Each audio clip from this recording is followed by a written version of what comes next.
One of the things that I want to talk about tonight is the voices that we hear.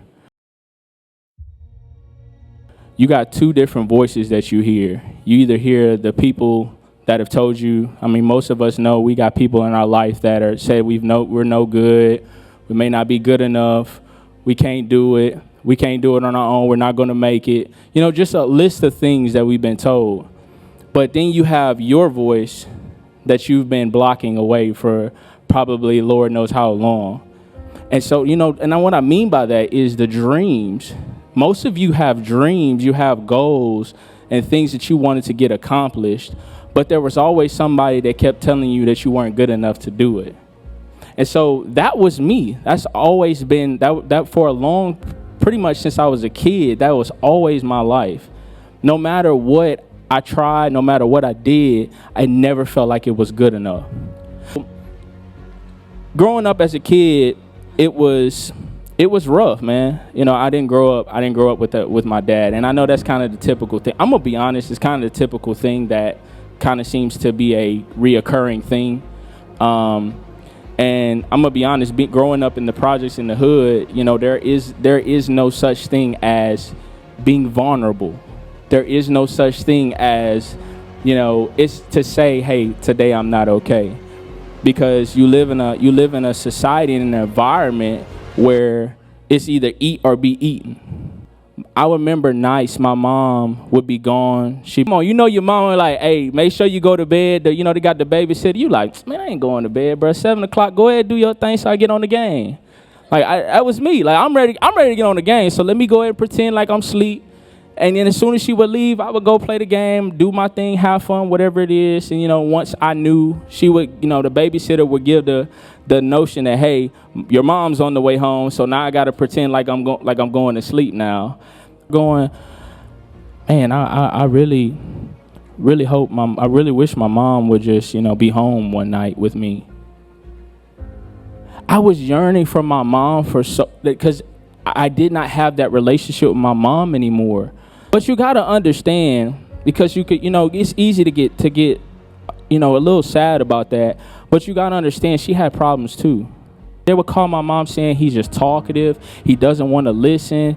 They would say small stuff about kids, about how they're that's why you're not going to be good enough in anything if you can't sit down and listen. It's like, well, hold on. You have a problem here. Your curriculum only works for 80% of your students.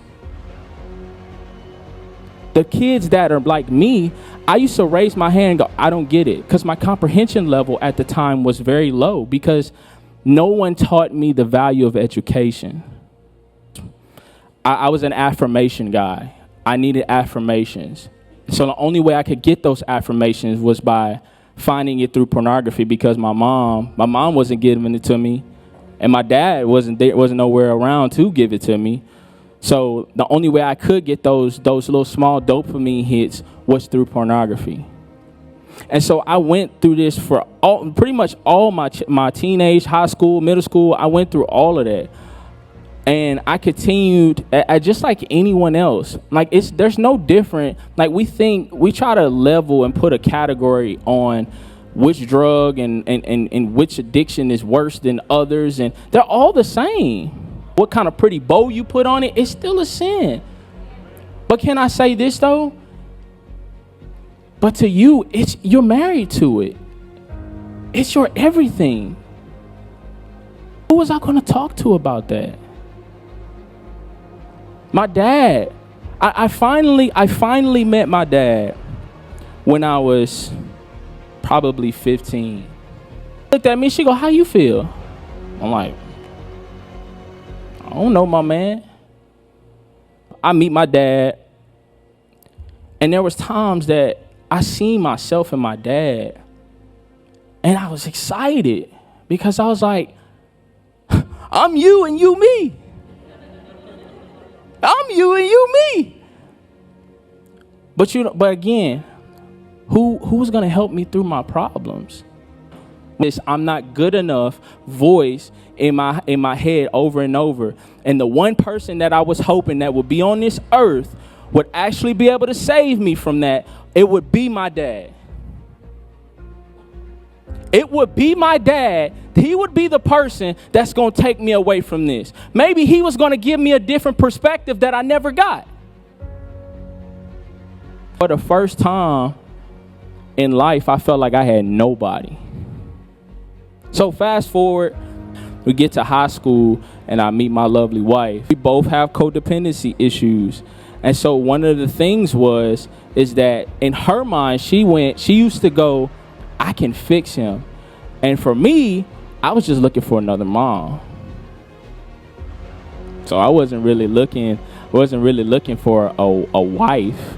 You know, I never knew what a wife looked like. This is what I was programmed to do.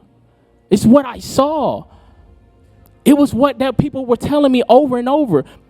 There's a difference between using your brain and actually work like naturally just going with your program.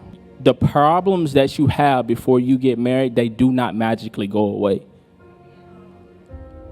When you get married to somebody and you say, I do, I'm 25, me and my wife have been together for 10 years now. And I will say this, when you walk into a marriage, it does not work where it's going to go, I'm going to fix you and you going to fix me and we going to be a happy family. So, and if you don't go to recovery, you're not going to change. And so I did that. We saying we right, but check this out. Time goes on, right? I start getting into recovery. I start growing. I'm finding myself. Suddenly they just disappear. They just like they gone. They ain't nowhere to be found. So I'm like, dang, I ain't got nobody. Bro, I just opened up the most vulnerable part about my life, and I look back behind me, there ain't nobody. Of course, there was my wife, but that wasn't enough for me. Because I needed affirmations, because that's the way I'm programmed. I couldn't get it from my mom, couldn't get it from my dad, so I found pornography. Pornography ain't good enough, so I found other things.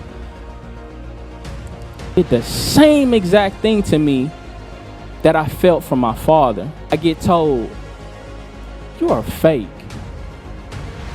You're a liar. The church you're going to, you're telling them people something because we know the truth about you. We know the truth about you. And that made me feel like I was nobody.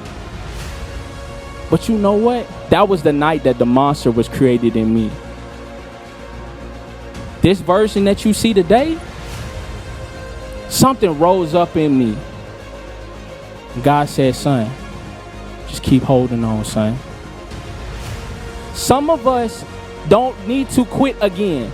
I want to say this. The percentage of the relapse rate right now in the holidays goes up. Its standard is 25%. When the holidays come, it goes up to 60%. We need to stop playing with our recovery, man. Because I have done it too long. And my sponsor tell me all the time, Doran, leave the door open, bruh. Leave the door open. Let somebody come in there. Let your daughter run in there. You don't need to be isolating yourself like that. But today, I want to stand here to tell you that you are good enough. But we have to break this programming that we have about ourselves.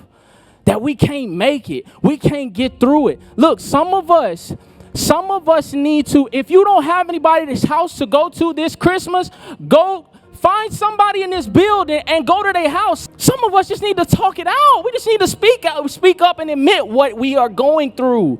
Stop suffering in silence, man. I did it for too many years, and I'm telling you it don't work. And if you want to go backwards, I'm not saying I'm not saying if that's your thing, you like going backwards, that's cool. But I want to tell you this.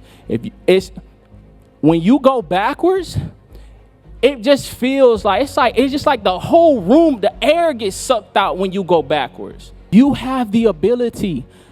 God said he will order your steps.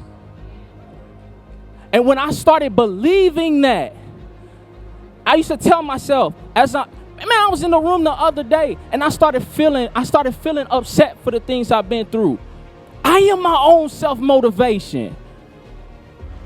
Bro, I'm not listening to them voices that keep talking. Hey man, you know you can go that way. bro, I'm going in the direction that God told me that I can go in. I will stand. You will not break me. You will not break me. You will not stop me, no matter the cost. We will face any giant that we need to face. I stand and I hold my wife's hand. I say, baby, we gonna get through this. Yeah, everybody left, and that's fine. But I know who I am as a man, and I got your back no matter what. I will stand with you in every trial and error. That's how you break the programming. Stop getting around people that don't want to change, y'all. Stop being around people that don't want to see you grow. You got dreams. I don't care how old you are. I don't care if you're 65. You have dreams. Go for them. If I wouldn't have said, God, I will go and chase after my dream, I would not be where I am today. Cool. I'm being real. I want to be sensitive. It's cool. It's good to cry. It's good to let it out. But guess what? You need to find somebody before you leave.